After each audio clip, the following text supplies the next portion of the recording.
Hello everyone, welcome to PW only IAS.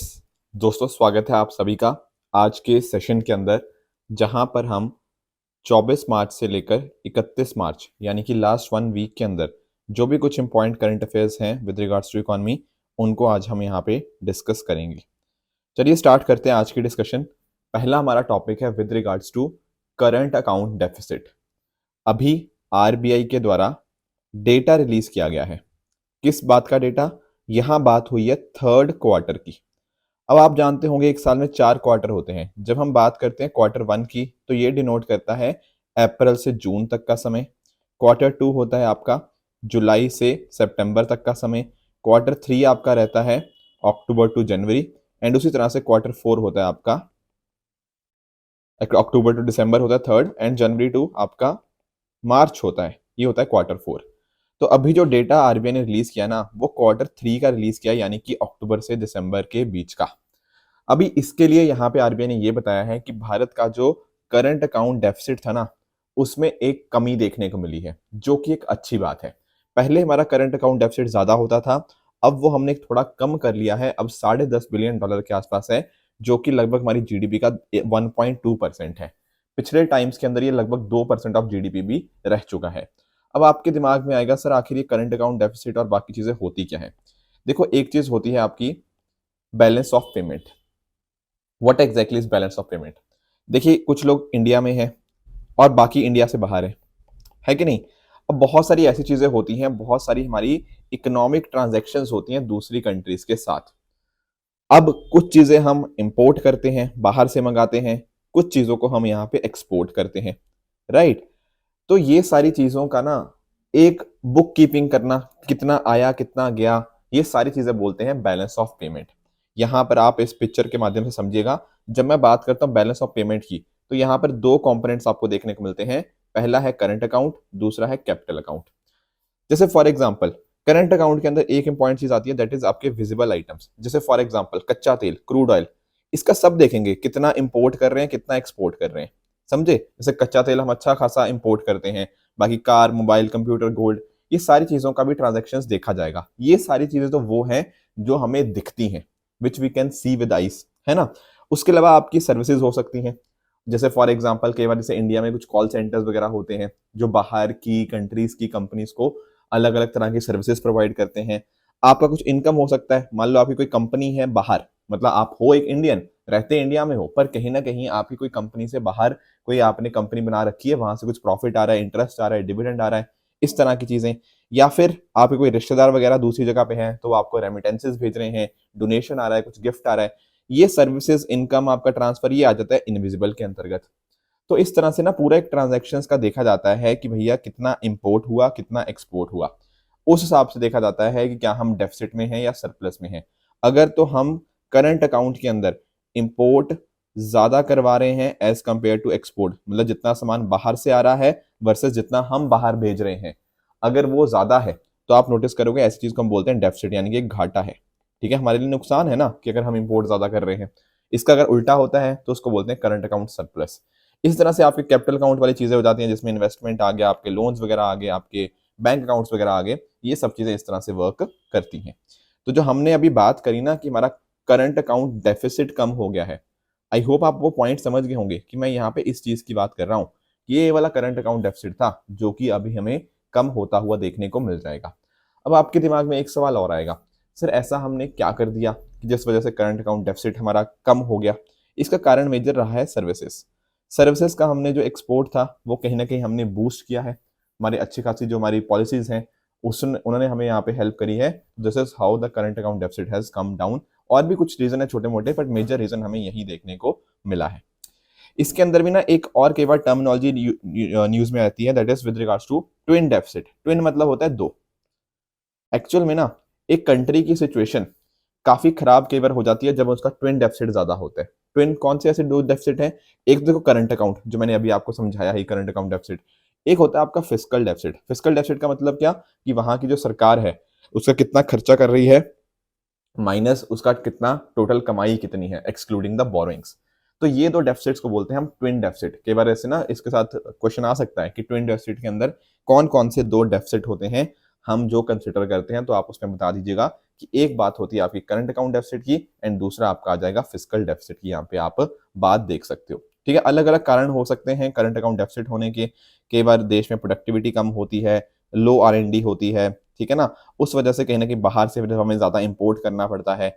कई बार कुछ और भी इश्यूज रहते हैं, कहीं ना कहीं डोमेस्टिक डिमांड ज्यादा होती है, तो मान लो डिमांड ज्यादा है तो बाहर से हमें डिमांड को फुलफिल करने के लिए बाहर से प्रोडक्ट्स मंगाने पड़ सकते हैं, ठीक है ना। तो इस तरह से बहुत सारे अलग अलग रीजन हो सकते हैं। ओवर वैल्यूड एक्सचेंज रेट भी कहीं ना कहीं एक कारण बन सकती है। एंड इसका अकॉर्डिंगली नेगेटिव इंपैक्ट भी आता है कि करंट अकाउंट डेफिसिट होता है तो आप एक बार नोटिस करो ना कि हम ना ज्यादा इंपोर्ट ज्यादा कर रहे हैं, एक्सपोर्ट कम कर रहे हैं। इंपोर्ट अगर ज्यादा करेंगे तो भैया किसकी डिमांड बढ़ेगी? वो डिमांड बढ़ रही है कहीं ना कहीं डॉलर्स की, तो रुपी थोड़ा कमजोर हो जाएगा उसके सामने, तो रुपी का डेप्रिसिएशन देखने को मिलता है। अब क्योंकि रुपी का डेप्रिसिएशन है, इसकी वजह से क्या होगा? इसकी वजह से जब हम कोई प्रोडक्ट बाहर से मंगाएंगे तो वो प्रोडक्ट क्या होगा? हमारे लिए एक्सपेंसिव होगा। क्यों सर? अरे क्योंकि इसलिए मान लो अगर आपको पहले $100 का अगर आपको कच्चा तेल मंगाना था तो पहले $100 के लिए आपको ₹5,000 पे करने थे।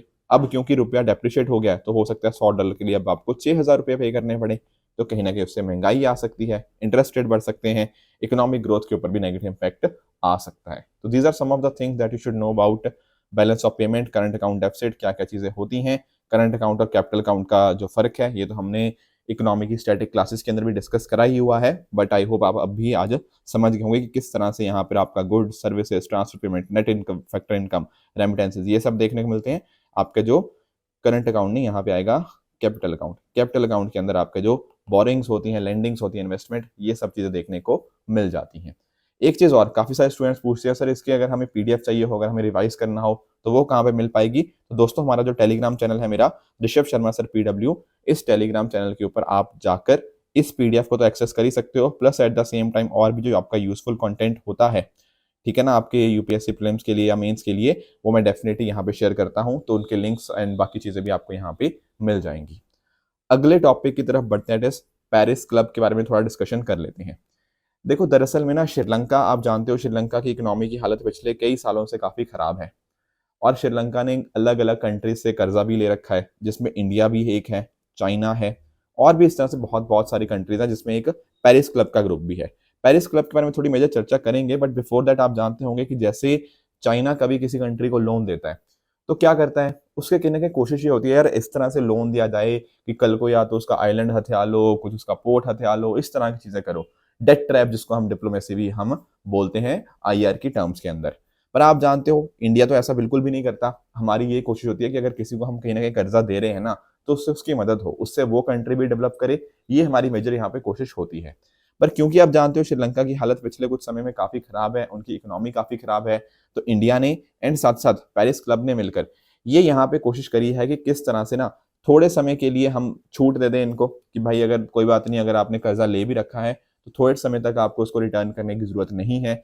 एट द सेम टाइम जो इंटरेस्ट रेट आपको पहले ज्यादा देना था अब उसको और कम कर दिया। तो यानी कि ना हमने काफी शर्तें आसान कर दी हैं श्रीलंका के लिए, और ये काफी फाइनलाइजिंग वाली स्टेज के ऊपर है, ठीक है। तो ये कुछ चीजें थी जो इंडिया के रिगार्डिंग पता होनी चाहिए। एक तो देखो IR में भी ऐसे क्वेश्चन आ जाते हैं कि इंडिया और श्रीलंका की क्या रिलेशनशिप्स हैं, आई थिंक 2021 में मेंस में ऐसे क्वेश्चन आया था, कैसे कैसे इंडिया ने हेल्प करी है।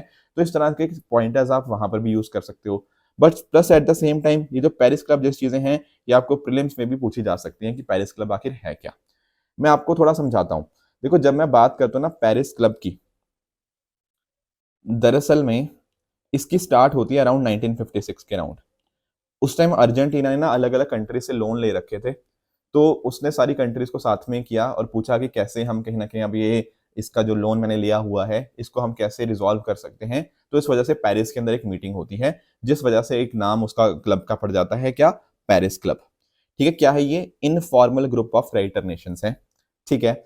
यहां पर आप नोटिस करोगे ना टोटल 22 देश आपको देखने को मिल जाएंगे।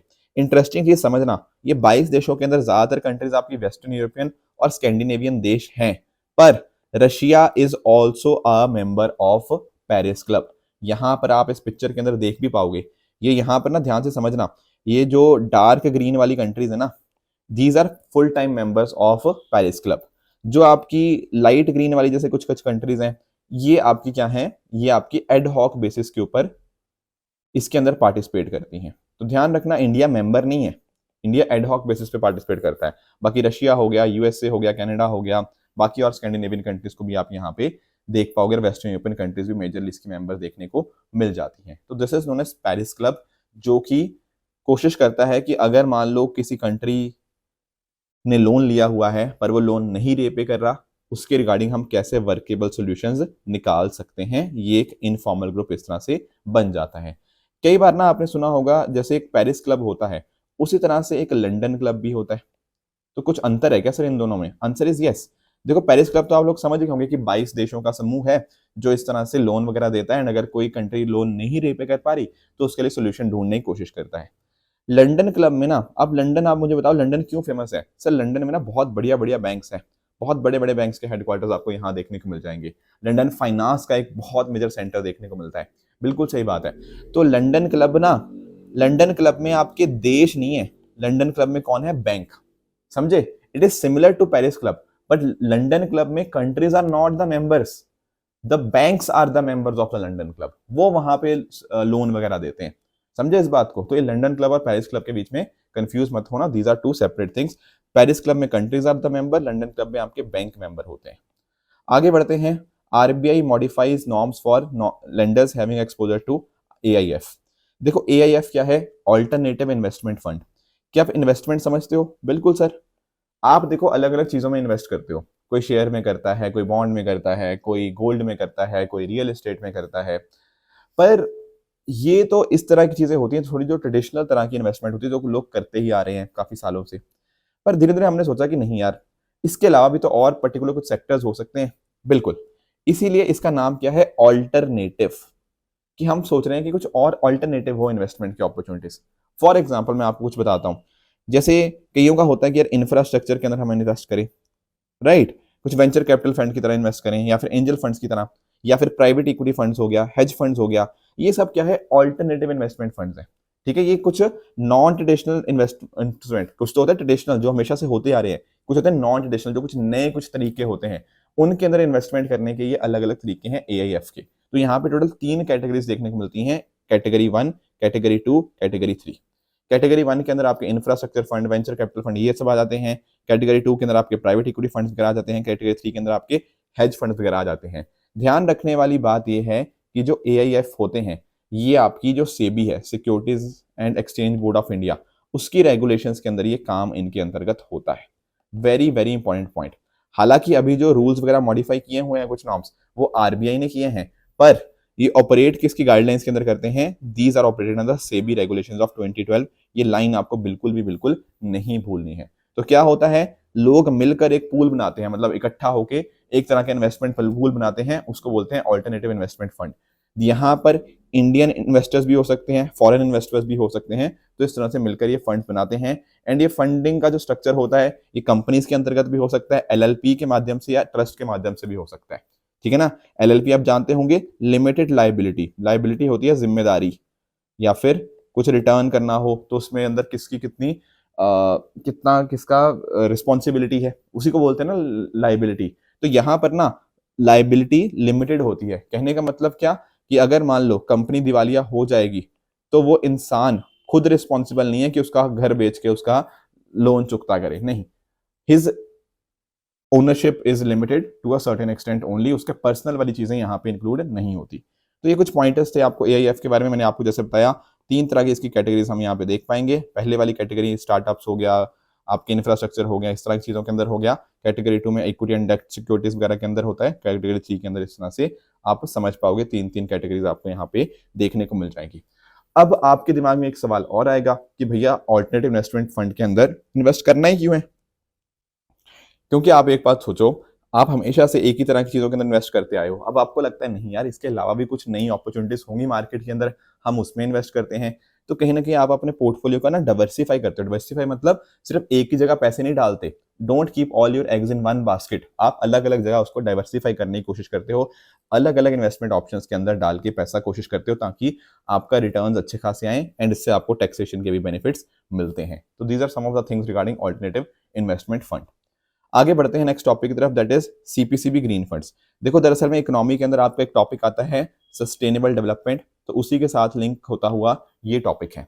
एक्चुअल में ना क्या हुआ है सीपीसीबी ने ना, सेंट्रल पोल्यूशन कंट्रोल बोर्ड, इसकी कंप्लाइंस रिपोर्ट जैसे सबमिट हुई है before the NGT national green tribunal, तो ऐसा देखा गया है कि लगभग 80% जो पैसा था of the environment protection charge and environmental compensation जो कि कलेक्ट किया गया था सीपीसीबी के द्वारा, उसको यहाँ पे खर्च ही नहीं किया गया है। ओहो, तो यानी कि पैसा था तो उसको खर्च ही नहीं किया गया। तो देखते हैं आखिर ये ईपीसी एनवायरमेंट कंपनसेशन ये आखिर होता क्या है। मैं आपको समझाता हूँ। जब मैं बात करता हूँ ना एनवायरमेंट प्रोटेक्शन चार्ज की, दरअसल में ये सुप्रीम कोर्ट के ऑर्डर से आया था। वो क्या है, इसका मतलब क्या है? देखो, मान लो आपने कोई नया डीजल व्हीकल खरीदा जिसकी इंजन की कैपेसिटी थी 2000 सीसी या उससे ऊपर की, और खरीदा कहाँ से यार, रजिस्टर कहाँ पे किया? दिल्ली एनसीआर के अंदर। अब क्योंकि देखो दिल्ली एनसीआर के अंदर इतना ज्यादा पोल्यूशन होता है, और अगर आप व्हीकल ले रहे हो 2000 सीसी या उससे ऊपर का, तो आप नोटिस कर रहे हो क्या, इससे कहीं ना कहीं पोल्यूशन होगा, दिल्ली एनसीआर के पोल्यूशन में कंट्रीब्यूट करेगा। तो जब भी ये चीज होती है ना, तो जो आपका डीलर है या मैन्युफैक्चरर है, वो क्या करेगा, वो 1% एनवायरमेंट प्रोटेक्शन चार्ज जो भी उसका एक्स शोरूम प्राइस होगा, उतना यहाँ पे डीलर या मैन्युफैक्चरर को पे करना होगा। अब ये जो पैसा आया, ये क्या होगा इस पैसे का? इस पैसे को यूज किया जाएगा आपके दिल्ली एनसीआर के अंदर एयर क्वालिटी को इंप्रूव करने के लिए। जैसे फॉर एग्जांपल, ठीक है, दिल्ली एनसीआर और पंजाब के अंदर जो भी प्रोजेक्ट्स वगैरह चल रहे हैं वहां पे पोल्यूशन कंट्रोल करने में मदद करेगा। हेल्थ इंपैक्ट स्टडीज होंगी, इससे आर&डी हो गया, ये सब चीजें करी जाएंगी। तो ये तो पैसा आता है ईपीसी एनवायरमेंट प्रोटेक्शन चार्ज के माध्यम से। एक होता है एनवायरमेंटल कंपनसेशन। दरअसल में ना, जैसे जैसे आपके सेंट्रल पोल्यूशन कंट्रोल बोर्ड है, उसी तरह से आपके स्टेट्स के अंदर स्टेट पोल्यूशन कंट्रोल बोर्ड होते हैं। अब ये जो भी पैसा इनके पास आता है, उसमें से 25% वो किसके पास सबमिट करते हैं? सेंट्रल पोल्यूशन कंट्रोल बोर्ड के पास। मतलब एनवायरमेंटल कंपनसेशन का जितना पैसा स्टेट पोल्यूशन कंट्रोल बोर्ड के पास आया, उसका 25% उन्होंने दे दिया किसको? सेंट्रल पोल्यूशन कंट्रोल बोर्ड को। डिफरेंट डिफरेंट आपके पेनल्टीज के माध्यम से ये चीजें आएंगी, एंड अकॉर्डिंगली ये जो पैसा होगा आपका एनवायरमेंटल कंपनसेशन का और एनवायरमेंटल प्रोटेक्शन चार्ज का, इसको फिर खर्च किया जाएगा अलग अलग पर्पसेस के लिए, ताकि एनवायरमेंट को हम और बेहतर कर पाएं, कुछ स्टडीज वगैरह करनी हो वो कर पाएं। एंड अगर मान लो आपके एनजीटी वगैरह के मेंबर्स हैं, उनको कहीं जाना है, कुछ काम है अपने ट्रैवलिंग अलाउंसेस के लिए, तो वो वहां पे यूज करेंगे। This is how it was. But कहीं ना कहीं ये पैसा जब यूज नहीं होता, अच्छे काम के लिए नहीं होता, तो आपका जो पर्पस था एनवायरनमेंट को प्रोटेक्ट करने का, वो कहीं ना कहीं यहाँ पे फिर खत्म हो जाता है, वो फिर प्रॉपर सक्सेस नहीं पा पाता। ठीक है ना? तो ये कुछ पॉइंटर्स थे जो कि यहाँ पे इस आर्टिकल के अंदर डिस्कस किए गए थे। थोड़ा सा हम सीपीसीबी और एसपीसीबी के बारे में डिस्कस कर लेते हैं। दरअसल में 1974 के अंदर एक एक्ट आता है वाटर एक्ट के नाम से। उस वाटर एक्ट के अंतर्गत CPCB central pollution control board को बनाया गया था। हालांकि इस एक्ट के अंतर्गत बहुत ही कम पावर्स थी, तो जब एयर एक्ट 1981 के अंतर्गत आया, वहां पर इसकी जो पावर्स थी उसको काफी ज्यादा एक्सटेंड कर दिया गया। ठीक है, बना था किससे? वाटर एक्ट से ही, पर इसकी जो पावर्स थी वो कहीं ना कहीं आपकी एयर एक्ट से काफी एक्सटेंड होगी। तो इसके माध्यम से इसका फंक्शन रहता है कि आपके स्ट्रीम्स, वेल्स हो गया, वहां पे वाटर पोल्यूशन, एयर पोल्यूशन को हम यहाँ पे कंट्रोल कर पाए देश भर के अंदर। एंड अगर कुछ ministry of environment, forest and climate change को कुछ सर्विसेज चाहिए होती हैं, तो टेक्निकल सर्विसेज आपका सेंट्रल पोल्यूशन कंट्रोल बोर्ड ही देता है।